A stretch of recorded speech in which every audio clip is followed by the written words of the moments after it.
وَلَقَدْ يَسَّرْنَا الْقُرْآنَ لِلذِّكْرِ فَهَلْ مِن مُّدَّكِرٍ نحمده ونصلي على رسوله الكريم أما بعد فأعوذ بالله من الشيطان الرجيم بسم الله الرحمن الرحيم رب اشرح لي صدري ويسر لي أمري واحلل عقدة من لساني يفقهوا قولي 37 ف تو تقبل قبول کیا ہا اس کو فتقبلہا ربوہا رب نے اس کے ربو پلس ہا قاف با لام مادہ ہے تقبل بقبول قبول کرنا جو تقبلہ کا مادہ ہے وہی قبول کا مادہ ہے قاف با لام بقبول قبول کرنا حسن اچھا و اور امبتا اس نے پروان چڑھایا اچھا امبتا اس کو دیکھیے آپ نے تا دیکھا اور تا پہ زبر دیکھا آپ نے کہا ہاں یہ تو فعل ماضی کی علامت ہے یہ تو مذکر کی بات ہے یہ تو واحد کی بات ہے یہ تو مخاطب کی بات ہے نہیں پہلے دیکھیں مادہ کیا ہے امبتا کا مادہ ہے نون باتا تو یہ تا جو ہے یہ الگ سے نہیں ہے یہ تو مادے کا حصہ ہے نبات ہم پودوں کو کہتے ہیں نباتات امبتا اس نے پروان چڑھایا ہا اس کو امبتہا نباتن پروان چڑھانا حسنن اچھا و اور کفلا اس نے کفیل بنایا کافا لام مادہ ہے ہا اس کا کفلہا زکریہ زکریہ علیہ السلام کو کلما جب کبھی دخل آتا علیہا پاس اس کے علا پلس ہا زکریہ زکریہ علیہ السلام المحراب محراب میں ہا را با مادہ ہے زکریہ المحراب وجدہ وہ پاتا عند پاس ہا اس کے عندہا پاس اس کے رزق رزق قال اس نے کہا یا اے مریم مریم یا مریم یا مریم انا کہاں سے اب یہ انا ایک ہی لفظ ہے پورا یہ انی نہیں ہے یہ انا وہ جو آپ نے پڑھا تھا وہ نہیں ہے زبر والا نون خالی نون کے اوپر جو زبر پڑا ہوا تھا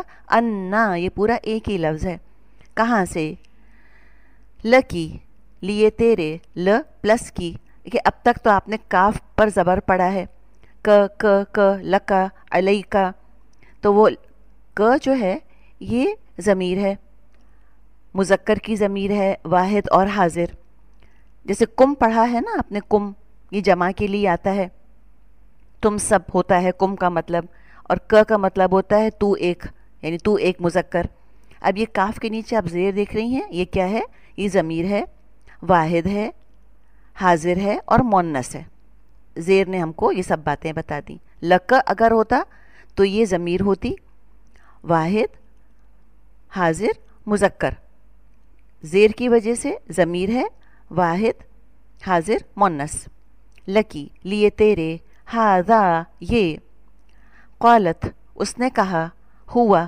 وہ من سے عندی پاس اللہ اللہ کے من عند اللہ پاس سے ہے اللہ کے ان بے شک اللہ اللہ یرزقو وہ رزق دیتا ہے من جسے یشاء وہ چاہتا ہے بغیری بغیر حساب حساب کے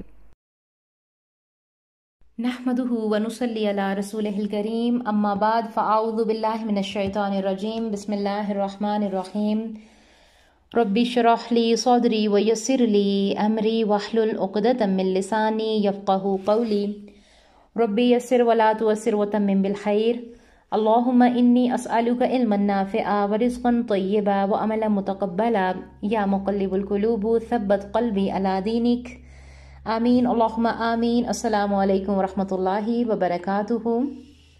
امید اور دعا ہے کہ آپ سب خیر و عافیت کے ساتھ ہیں انشاءاللہ۔ اللہ سبحانہ و تعالیٰ کی توفیق اور اللہ تعالیٰ کی رحمت کے ساتھ ہم اپنے لیسن سورۃ آل عمران کی آیت نمبر 37 کا آغاز کریں گے مختصر تفسیر کے ساتھ، اس نیت کے ساتھ کہ اللہ سبحانہ و تعالیٰ اسے ہمارے لیے پڑھنا، اس پر عمل کرنا اور عمل کے ساتھ اسے دوسروں تک پہنچانا آسان کر دیں۔ اللہ سبحانہ و تعالیٰ ہماری نیتوں کو، ہماری خواہشات، ہماری ہر جائز خواہشات کو ہم سے قبول فرمائیں اور اس کام کو ہمارے لیے، ہمارے والدین کے لیے، ہمارے اساتذہ کرام کے لیے اور سب سے بڑھ کے ہماری آخرت کے لیے بہترین صدقہ جاریہ بنا دیں، آمین۔ اور سب سے بڑھ کے اللہ تعالیٰ ہم سے راضی ہو جائیں اور روز قیامت ہمیں اپنا دیدار نصیب فرمائیں اور ہمیں جنت الفردوس جیسے خاص خوبصورت مقامات عطا فرمائیں اور اللہ تعالیٰ ہم سے راضی ہو جائیں انشاءاللہ۔ اپنے لیسن کا آغاز کرتے ہیں بہت ہی خوبصورت آیت سے۔ جیسے کہ ہم نے پچھلی آیات میں دیکھا کہ ہم لوگ ماؤں پہ بات کر رہے تھے کہ ہماری تاریخ میں کتنی خوبصورت مائیں جو ہیں، اللہ سبحانہ و تعالیٰ نے ان کے کردار جو ہیں وہ ہمارے لیے رکھے ہیں، اور ہم زندگی میں بعض اوقات پریشان ہو جاتے ہیں کافی ساری چیزوں کو لے کے، اور پھر کشمکش کا شکار ہو جاتے ہیں کہ اب ہماری زندگی میں شاید پریشانیاں ہی ہیں، کوئی راستہ نظر نہیں آ رہا۔ لیکن جب ہم قرآن کے ساتھ جڑتے ہیں تو یہ قرآن ہم سے باتیں کر رہا ہوتا ہے، بہت سے ایسے سوالات جو ذہن میں ہمارے چل رہے ہوتے ہیں ان کے جوابات الحمدللہ اللہ سبحانہ و تعالیٰ ہمیں دے رہے ہوتے ہیں۔ اور آج دیکھتے ہیں کہ اس آیت میں ہمارے لیے کون سا سبق ہے۔ وہی بات ہے کہ ہم کیوں پڑھ رہے ہیں قرآن کو۔ سب سے پہلی بات تو یہ کہ قرآن ہمارے لیے کیا ہے، ہدایت ہے۔ ہم اکثر اللہ تعالیٰ سے دعا کرتے ہیں نا کہ اللہ تعالیٰ ہمیں صراط المستقیم پہ چلا دیں۔ اللہ تعالیٰ ہمیں دن میں ہم کتنی دفعہ سورۃ الفاتحہ جو ہے نماز میں پڑھتے ہیں، اور پھر جو ہے ہم اس میں دعا بھی کر رہے ہوتے ہیں کہ اللہ تعالیٰ ہمیں ہدایت دے، ہمیں صراط المستقیم پہ چلا۔ تو اللہ سبحانہ و تعالیٰ نے بتا دیا کہ صراط المستقیم ہدایت کا راستہ کیا ہے، یہ قرآن ہے، اس کے ساتھ جڑنا ہے ہمیں، اور ہمیں اس نیت کے ساتھ اسے پڑھنا ہے۔ پیچھے ہم ڈیٹیل سے اس پہ بات کر چکے ہیں سورۃ البقرہ میں کہ ہم نے اس نیت سے اسے پڑھنا ہے کہ سب سے پہلے ہم نے اپنی خود کی اصلاح کرنی ہے انشاءاللہ، اور ہم نے اپنے ایک عورت ہونے کا مطلب سمجھنا ہے، اپنا مقصد حیات پہچاننا ہے انشاءاللہ۔ اپنے لیسن کا آغاز کرتے ہیں۔ اللہ تعالیٰ فرما رہے ہیں بسم اللہ الرحمن الرحیم فَتَقَبَّلَهَا رَبُّهَا بِقَبُولٍ حَسَنٍ وَأَنبَتَهَا نباتا حسنا وكفلها زكريا كلما دخل عليها زكريا المحراب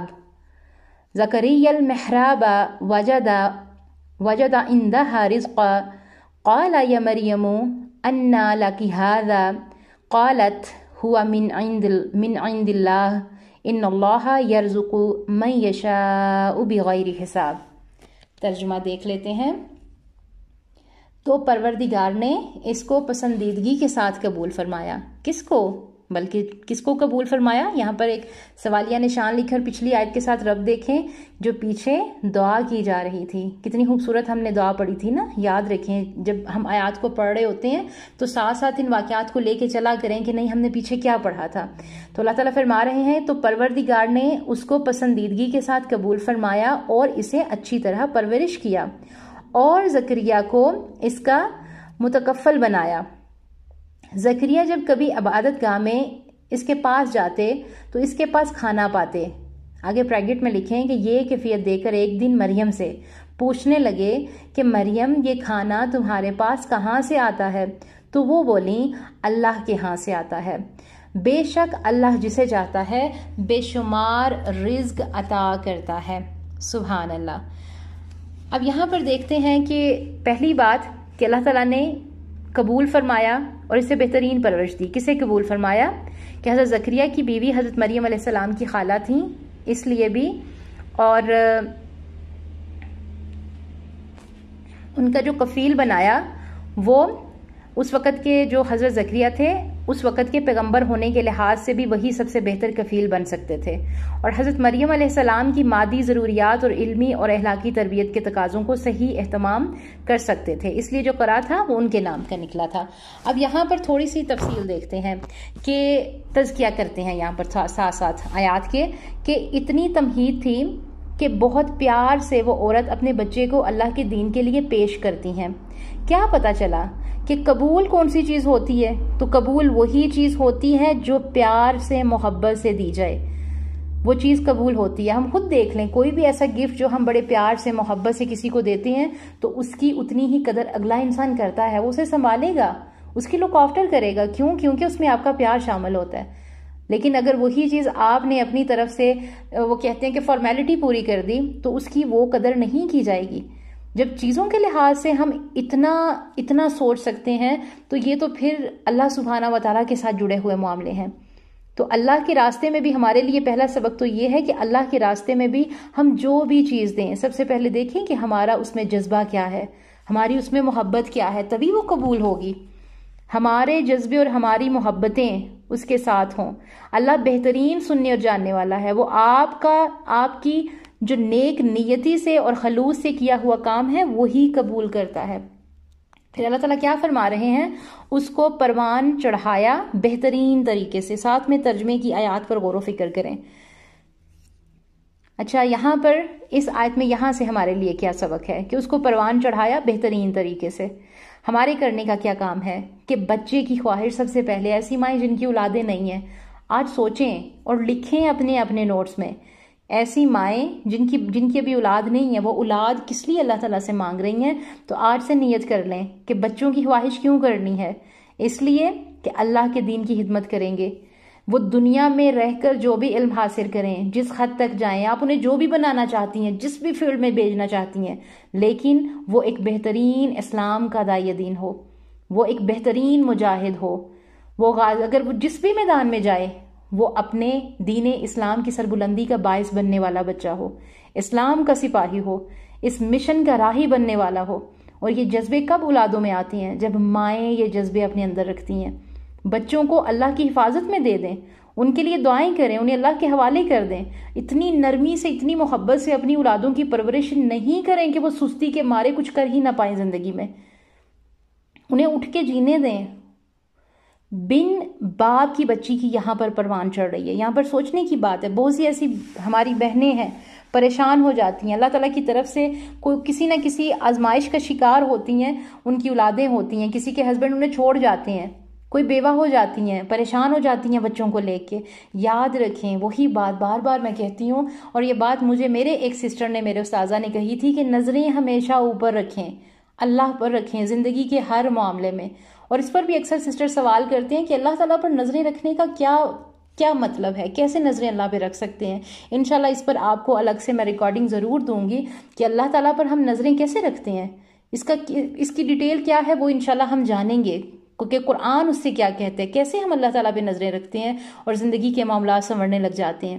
یہاں پر دیکھیں, بن باپ کی بچی بہترین پروان چڑھ رہی ہے.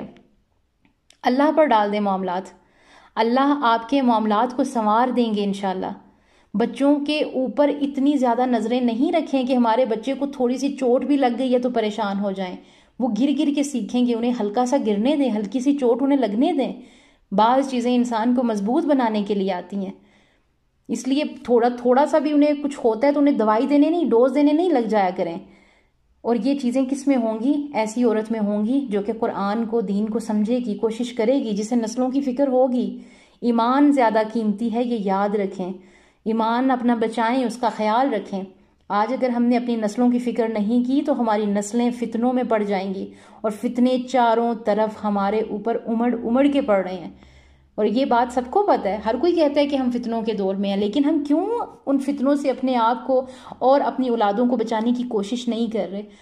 ہمیں اٹھنا ہے, ہمیں اپنا مقصد حیات سمجھنا ہوگا. یہاں پر اللہ سبحانہ و تعالیٰ کیا فرما رہے ہیں کہ زکریا کو اس کا کفیل بنایا. زکریا علیہ السلام, حضرت زکریا علیہ السلام مریم علیہ السلام کے خالو تھے. اس زمانے میں یہ بات عام تھی کہ بچے کو کسی اور کی کفالت یا تربیت میں دیا جاتا تھا. حضرت مریم علیہ السلام ایک نیک باپ کی بیٹی تھیں, تو سب کی خواہش تھی کہ وہ اس بچی کی کفالت کریں. پھر قرآن اندازی ہوئی اور حضرت زکریا علیہ السلام کے نام کا قرآن نکلا. ایک حدیث کے مطابق ماں کے بعد بہترین نعم البدل جو ہے وہ خالہ ہوتی ہیں, اور باپ کے بعد چچا. حضرت زکریا علیہ السلام نبی تھے, اس وقت کے نبیوں میں تھے, اور ان کا کاہن اعظم یعنی کہ بڑے پادری, یا آج کل کے مطابق بڑے مولوی صاحب یا سب سے بڑے امام صاحب ہم انہیں کہہ سکتے ہیں. عبادت گاہ میں حضرت مریم علیہ السلام کے لیے ایک حجرہ بنا دیا گیا۔ یہاں سے دیکھیں کہ حضرت مریم علیہ السلام کی وجہ سے عورتوں کو بھی عبادت گاہوں میں جانے کی اجازت مل گئی۔ یہاں سے پڑھتے ہوئے میرے لیے اور آپ کے لیے ایک عمل کی بات ہے کہ آج ہم خواتین بازاروں میں بڑے شوق سے جاتی ہیں، شاپنگ کے لیے بڑے شوق سے جائیں گی، گھومتی ہیں، پھرتی ہیں، اس کے علاوہ اور بہت سی ایسی چیزیں ہیں اگر ہم دیکھیں تو، لیکن مسجدوں میں جانے سے ہمیں کس نے منع کیا ہے؟ اگر ہمارے آس پاس مسجد میں الگ سے خواتین کا انتظام موجود ہے، الگ سے پردے کا انتظام موجود ہے، تو کون روکتا ہے عورتوں کو مسجد میں جانے کے؟ مجھے نہیں لگتا کہ ہمارے مرد اتنے ظالم ہوں گے کہ وہ ہمیں بازاروں میں تو جانے کی اجازت دیں گے، ہمیں شاپنگ کی تو اجازت دیں گے، ہمیں مردوں کے ساتھ کوئی کپڑا لین دین میں بحث کرنے کی تو اجازت دیں گے، لیکن کیا وہ ہمیں مسجد جانے سے روکیں گے؟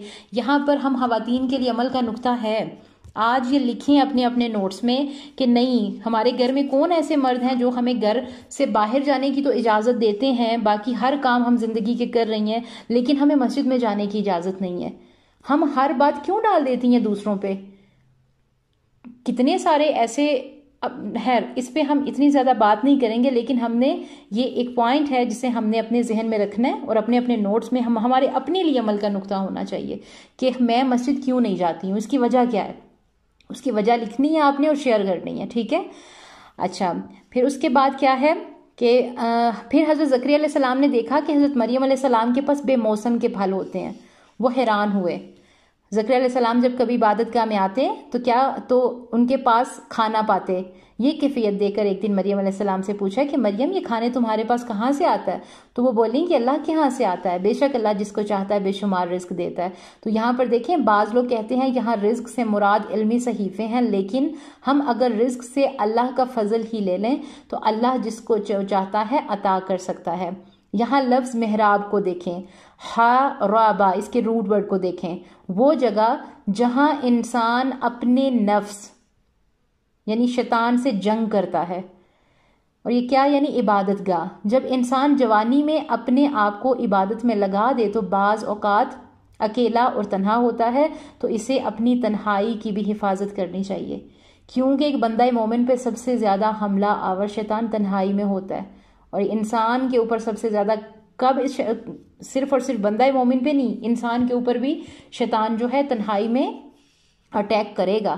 جب میں اور آپ تنہا ہوں تو اپنا خاص خیال رکھیں کہ لوگوں کے سامنے تو ہم نیک بن جاتی ہیں، لیکن جب ہمیں کوئی نہیں دیکھ رہا ہوتا تو ہم کیسی ہوتی ہیں؟ کیا ہمارے اندر ڈر ہوتا ہے؟ کیا ہمیں خوف ہوتا ہے؟ ہمیں کیا یہ خیال ہمارے اندر ہوتا ہے کہ اللہ تعالیٰ ہمیں دیکھ رہا ہے؟ یہ سب سے پہلے میرے لیے عمل کا نقطہ ہے، اور اس کے بعد یہ تمام جو سوال ساتھ ساتھ ہوتے ہیں یہ ہم نے اپنے نوٹس میں ساتھ ساتھ لکھنے ہیں اور کوشش کرنی ہے کہ ہم نے ان کی اصلاح کرنی ہے انشاءاللہ۔ حضرت مریم علیہ السلام کنواری لڑکیوں کے لیے ایک مثال ہیں، ایک بہترین نمونہ ہے۔ انہوں نے اپنے آپ کو اللہ کے لیے خالص کیا تو اللہ وہ دیتا ہے جو ہم مانگتے ہیں۔ جب ہم اللہ کے لیے خالص ہوتے ہیں تو اللہ تعالیٰ کیوں ہمیں وہ نہیں دے گا جو ہم چاہتے ہیں، بلکہ اللہ تعالیٰ تو غائب سے وہ کچھ بھی عطا کرتا ہے جو ہم نے کبھی سوچا بھی نہیں ہوتا، ہمارے لیے ایسے انتظامات کر دیتا ہے، ہمیں تنہا نہیں چھوڑتا۔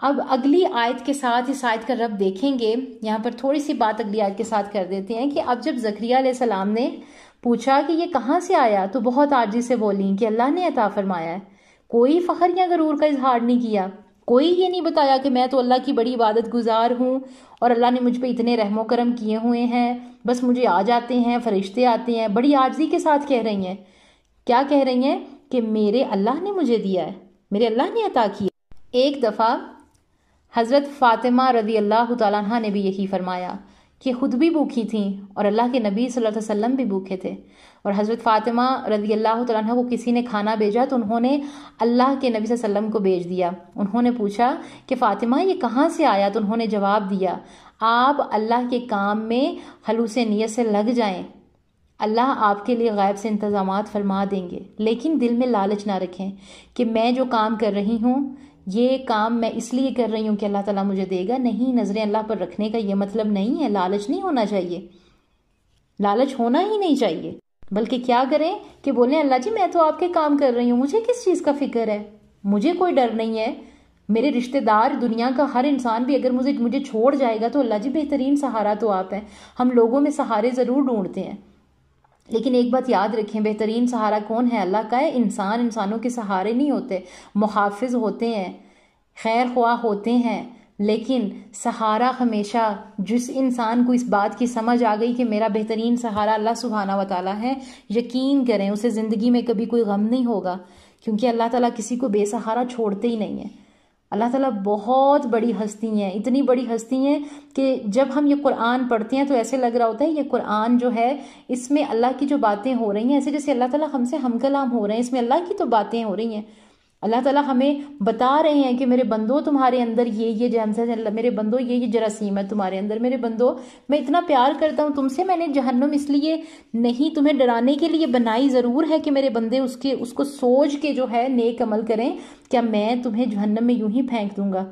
تم ایک دفعہ میری طرف آؤ تو صحیح. تو ہم کیوں نہیں اس راستے پہ لگتے؟ ہم کیوں وقت نہیں لگاتے؟ یہ ہمارے لیے بہت زیادہ سوچنے کی بات ہے. اللہ تعالیٰ سے دعا کریں گے کہ اللہ سبحانہ و تعالیٰ ہمیں بہترین علم کو لینے والا، اس پہ عمل کرنے والا بنائے.